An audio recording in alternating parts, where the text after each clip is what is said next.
الحضرمي الشافعي أن الله يتغشاهم بالرحمة والمغفرة يلد الجنة والجنة وينفعون بأسرارهم وأنوارهم وعلوهم وأنافحاتهم في الدين والدنيا والآخرة إلى حضرة النبي سيدنا محمد صلى الله عليه وسلم. الفاتحة. الرحمن الرحيم مالك يوم الدين إياك نعبد وإياك نستعين اهدنا الصراط المستقيم صراط الذين أنعمت عليهم غير المغضوب عليهم ولا الضالين. بسم الله الرحمن الرحيم الحمد لله رب العالمين اللهم صل وسلم على سيدنا محمد وعلى آله وصحبه أجمعين. اقرأ واحد منكم. ارفع صوتك. فإن كان له أزواج فإن كان له أزواج أو أولاد تجب نفقتهم وكسوتهم لازمه القيام بذلك والسعي له. فإن عجز عن ذلك عجزا يعذر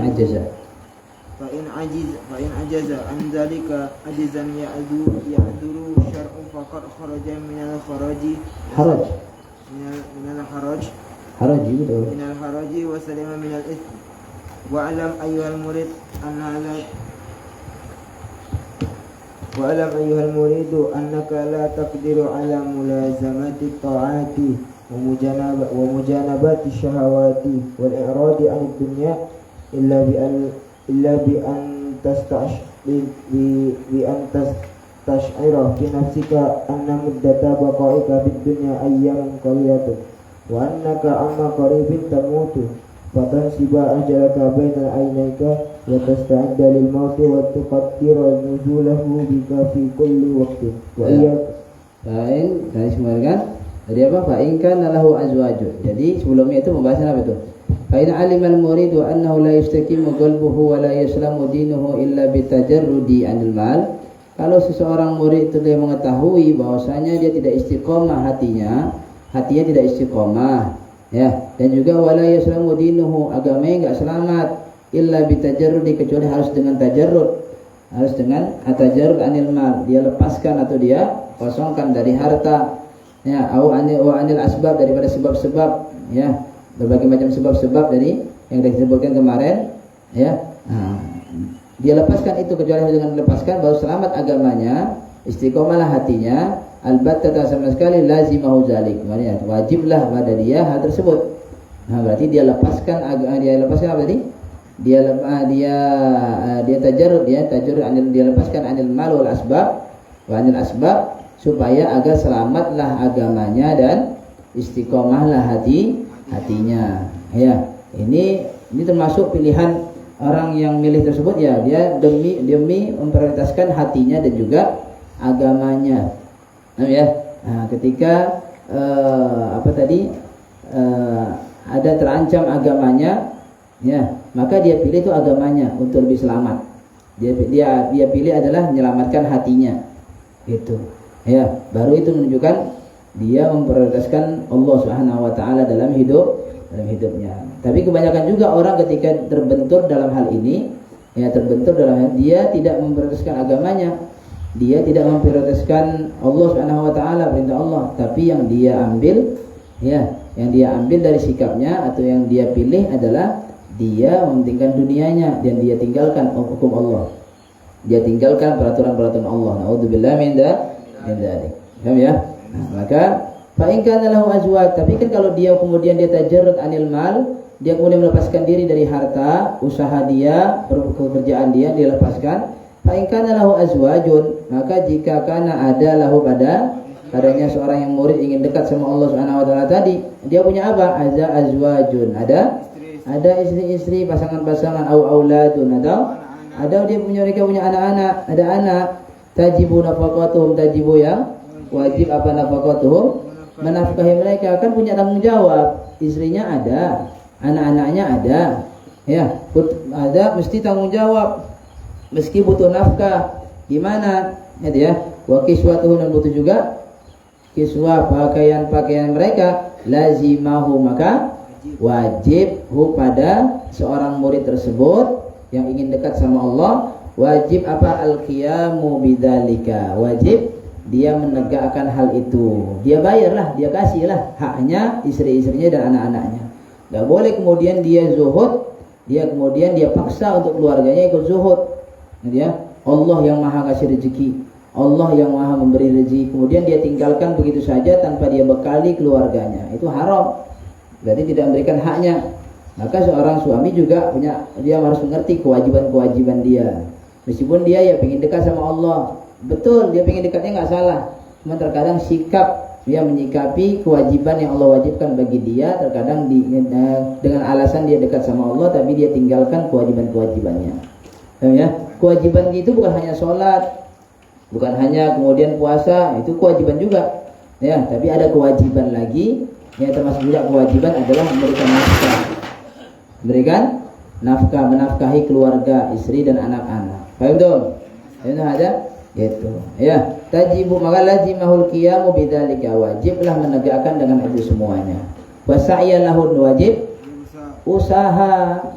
Ya, wajib usaha. Apalagi pemimpin rumah tangga, laki-laki sebagai suami, maka wajib usaha. Ya, nggak dapat satu cari yang lain, usaha yang lain. Nggak dapat tempat lain, cari tempat yang lain, gitu. Walhasil dia tetap berusaha. Ya, nggak boleh kemudian seorang suami laki-laki kemudian aku udah usaha kemudian udahlah nyerah, nggak bisa gitu. Ya, harus tetap usaha. Dapat nggak dapat itu urusan nanti, yang penting usahanya dia nampakkan. Tentu. Ya, nah, jadi laki-laki ataupun suami itu nggak boleh kemudian melepas gitu aja. Ya, dia punya tanggungan, dia punya kewajiban. Wasa'yalahu, dan usaha lahu padanya seorang murid tersebut demi untuk memenuhi kebutuhan daripada keluarganya, istri dan anak-anaknya. Ya. Fa'in ajaza, kalau dia nggak mampu seorang murid tersebut andalika untuk menegakkan dari apa? Menegakkan kewajiban tersebut dalam menafkahi dan juga membiayai keluarga dan anak-anaknya, dia udah berupaya, betul-betul upaya, bukan alasan saja. Ya, banyak orang yang ngakunya berupaya, tapi sebenarnya itu adalah alasan. Ya, dia belum usaha, dia belum upaya, belum maksimal dalam usahanya. Kemudian dia beralasan bahwasanya aku udah berusaha, aku udah berupaya. Gitu ya. Nah, ketika dia nggak betul-betul nggak mampu, dia udah berusaha dan berupaya, kemudian memang nggak mampu, andalika dari hal itu, ajazan dengan ketidakmampuannya dia, ya'dzuruhu syar'u, yang memaafkan, mengudurkan padanya seorang murid siapa? Syar'u, syariat memaafkan dia. Oh, memang dalam syariat memang dia udah usaha. Nah, dalam syariat memang dia betul-betul dihitung sudah nggak mampu karena dia usaha maksimal tapi memang nggak dapatin. Ada orang begitu? Ya ada. Nah, kalau begitu usaha atau kerjaan seseorang, ya pekerjaan seseorang, ketidakmampuan seseorang dalam bekerja itu nggak bisa kita nilai. Ya, orang lain tuh punya pribadi masing-masing. Ya, nggak bisa kemudian itu alasan dia aja itu dia nggak usaha. Ya, dia apa tadi? Alasannya dia itu nggak bisa lagi. Padahal dia bisa mampu untuk usaha, nggak bisa kita nilai orang. Ya, nah, yang perlu dinilai itu adalah pribadi masing-masing. Ya, nah, pribadi masing-masing. Ketika kau misalnya udah usaha kemudian belum dapat, kemudian kau kaca, ini kayaknya belum maksimal usahaku. Mesti ku tingkatkan lagi usahaku ini, gitu. Bukan untuk memvonis orang atau bukan untuk menilai orang lain. Paham tuh? Ya. Nah, dalam pandangan syariat memang dihitung dia memang betul-betul udah usaha dan memang nggak mampu.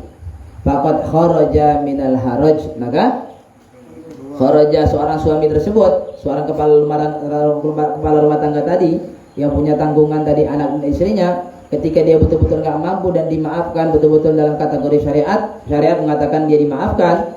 Ya, karena ketidakmampuan dia, faqad kharaja, maka sungguh dia telah keluar siapa seorang murid tersebut minal haraji, daripada dosa.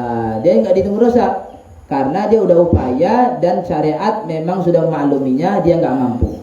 Tapi kalau dia belum upaya maksimal, ya, syariat tidak memakluminya dan tidak memaafkannya karena ketidakmampuannya dia, maka dia dosa karena sebab telah menyia-nyiakan atau membengkalaikan keluarganya yang sebagai tanggung jawabnya dia.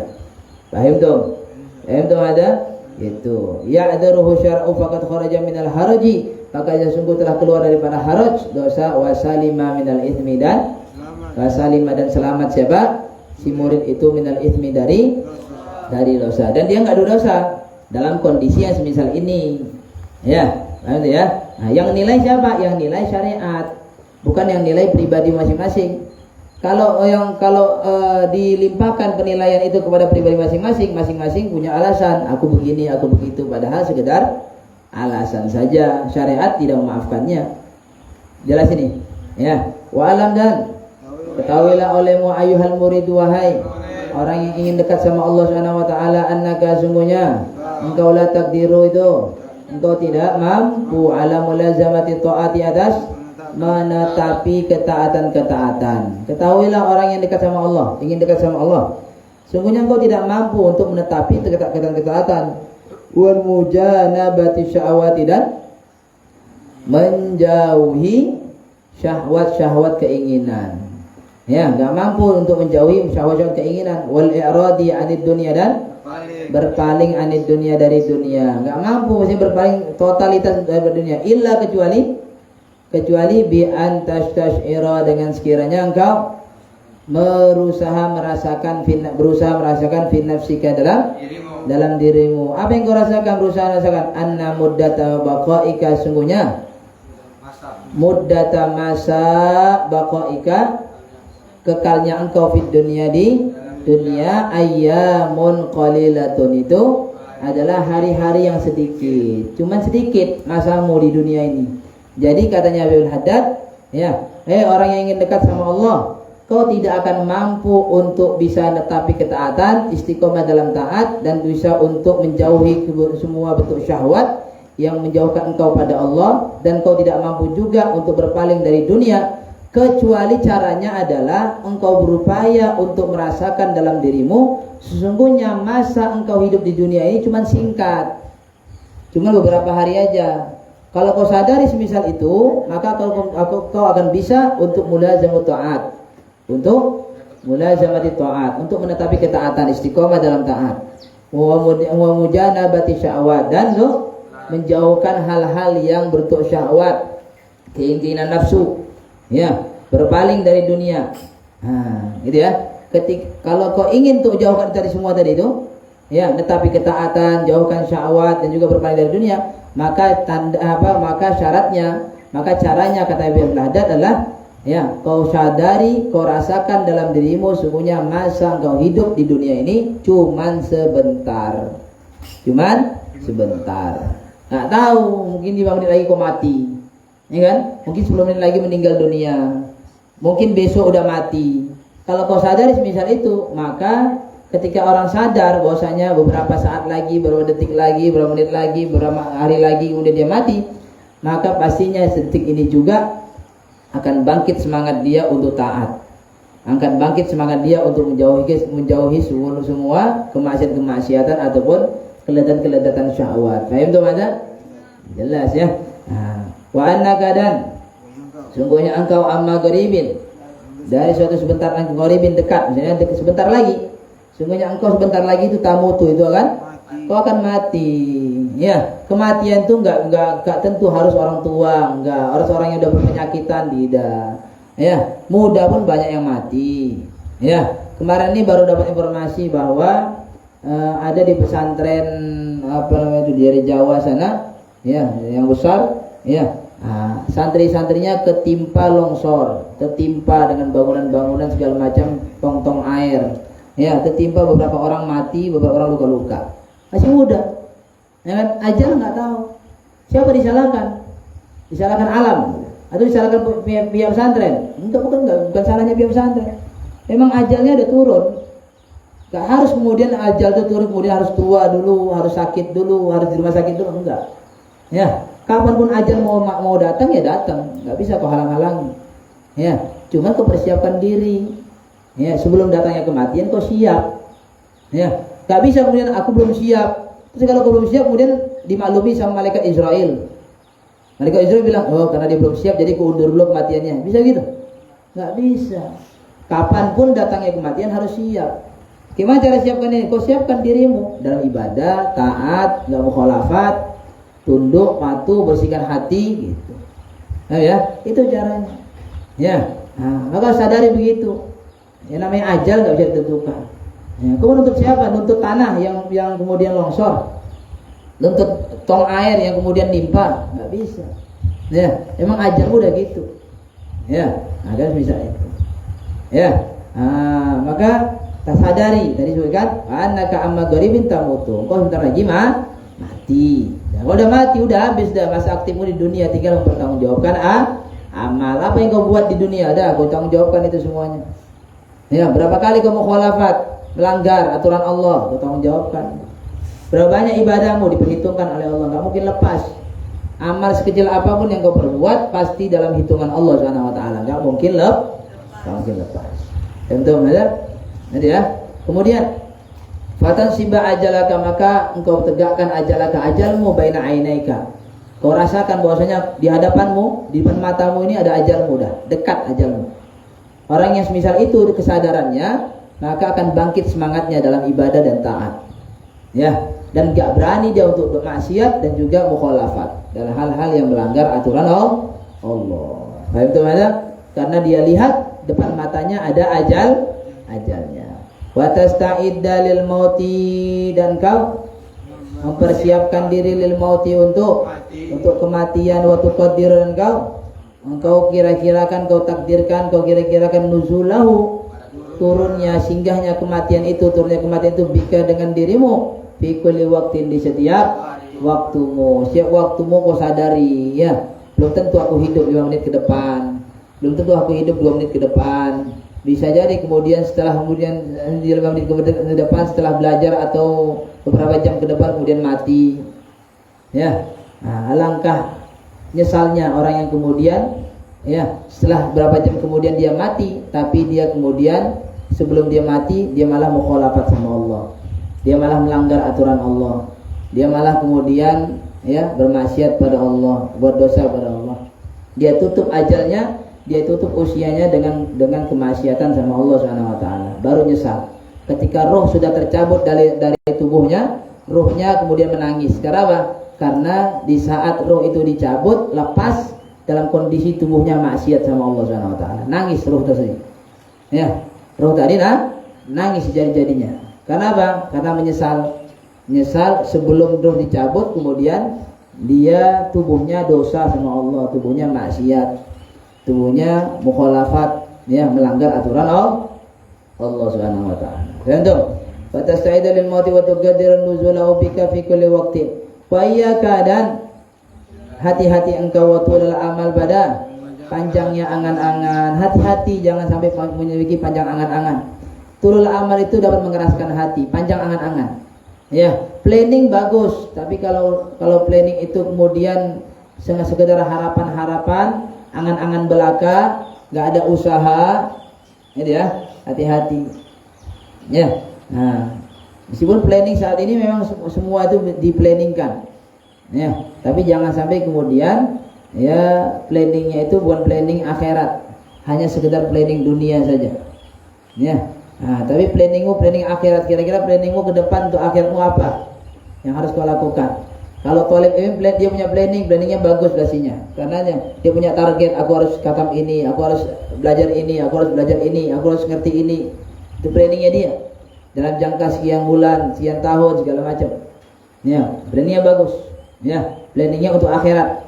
Ya, nah, bukan berarti kemudian nggak boleh planning dunia bagus. Tapi diarahkanlah planning dunia itu kepada planningnya akhir tujuan akhirat. Ya. Jangan semata-mata untuk planning dunia, kemudian ketika mati, ya, baru menyesal. Kenapa yang kau pikirkan hanya dunia saja? Itu. Hakada, betul amal panjang angan-angan, wa inna udah, fa inna maka sungguhnya apa? Tulul amal panjang angan-angan, yamilu itu condong bika, atau mencondongkan bika denganmu, mencondongkan engkau ila mahabbatid dunia, kepada cinta dunia. Hati-hati dengan panjang angan-angan, ya, karena panjang angan-angan itu dapat membuat engkau condong kepada dunia, cinta pada dunia. Kalau udah cinta sama dunia, maka ada pokok dari segala dosa itu cinta sama dunia. Ya, hubbud dunya ra'su kulli khati'atin. Kalau udah hati cinta sama dunia, berarti itulah pokoknya, dasarnya dari akan bercabang, akan tumbuh dan akan munculnya segala macam dosa-dosa. Bentuk hada. Jelas ini? Ya. Mahabbati dunya wal iyad billah min dzalik. Wa yasakilu 'alaika wa yasakilu, dan dan panjangnya angan-angan itu dapat memberatkan alaika atas engkau mulazamata taati pada menetapi ketaatan. Sulit untuk istiqomah. Sulit sulit kalau udah panjang angan-angan, harapan saja, keinginan belaka saja tanpa didasari, tanpa dibantu dengan perbuatan dan amal. Ya, wal iqbala 'alal ibadati dan menghadap pada ibadah. Sulit untuk kemudian kau hadapkan dirimu ibadah khusyuk, serius, sulit. Ya, wa tajarruda li tariqil akhirah dan fokus untuk jalan akhirat. Sulit kalau udah punya agak panjang angan-angan. Ya, untuk fokus itu sulit. Ya, susah, berat untuk fokus untuk menuju jalan Allah Subhanahu wa taala. Fi taqdiri qurbil maut, dalam mengkira-kirakan atau mentakdirkan qurbil maut, kedekatan kematian, sulit juga. Ya. Nah, kalau udah banyak angan-angan sulit ingat mati. Dia merasa kekal aja di dunia. Ya. Ya. Isti'dad lil maut qabla nuzulil maut enggak ada. Persiapan dia untuk datangnya kematian. Ya. Enggak juga kan? Isfid dunya ka'annaka kau hiduplah di dunia, atau i'mal di dunia ka'annaka ta'ishu abadan. Kau beramallah di dunia ini seakan-akan kau hidup selama-lamanya.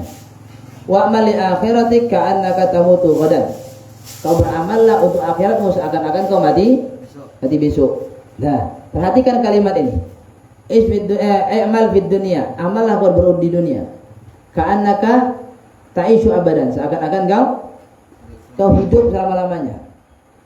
Kau beramal untuk di dunia, bekerja untuk di dunia, seakan-akan hidup selama-lamanya. Panjang nggak masa hidup berarti? Panjang. Masa hidup itu panjang. Ya. Sehingga kalau kau bekerja, seakan-akan hidup selama-lamanya. Habis setelah itu wa'mal li akhiratik, dan kau beramal, kau bekerjalah li akhiratik untuk akhiratmu, ka'annaka tamutu ghadan, seakan-akan kau mati besok. Nah, kira-kira mati besok sama hidup selama-lamanya, yang matinya masih lama, mana lebih dahulu kan? Mati besok. Berarti menunjukkan untuk amal akhirat jangan ditunda-tunda. Kalau amal dunia bisa ditunda-tunda. Oh, masih banyak lagi kok masa hidupku ini. Ya. Nah, tapi untuk amal akhirat jangan ditunda-tunda. Amal dunia boleh ditunda-tunda. Gitu. Bukan malah sebaliknya. Bukan orang kemudian mengartikan atau memaknai dari ungkapan itu, sebagian itu adalah riwayat hadis.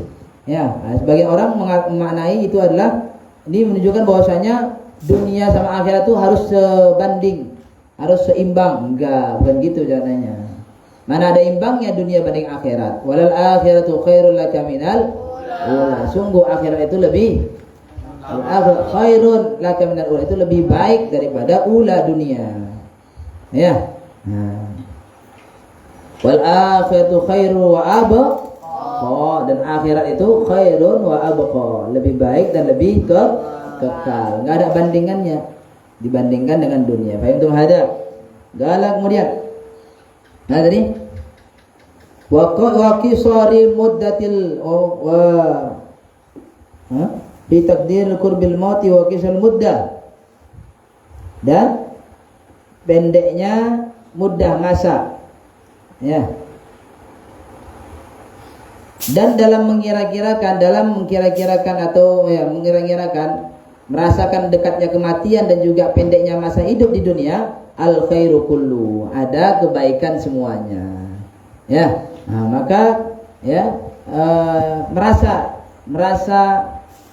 diri bahwasanya tetap merasa bahwa kematian itu dekat. Ya. Nah, kemudian masa hidup di dunia ini enggak lama. Kalau seorang merasakan semisal itu, maka dia akan mendapatkan khair kullu.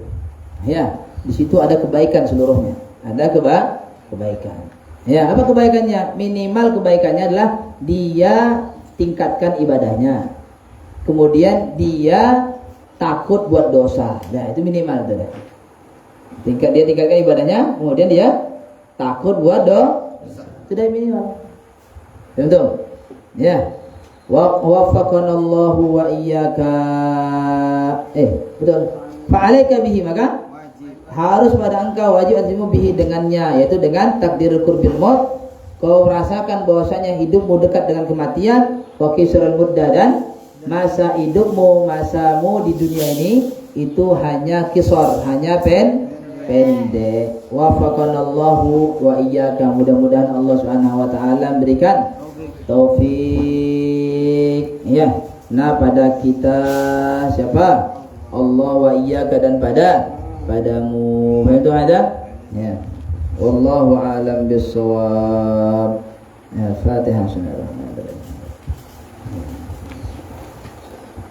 Shiratal ladzina an'amta 'alaihim, amin. Ikutin apa tadi? Belajar kedua. Bahasa Arab, khudil lughah Arabiyah.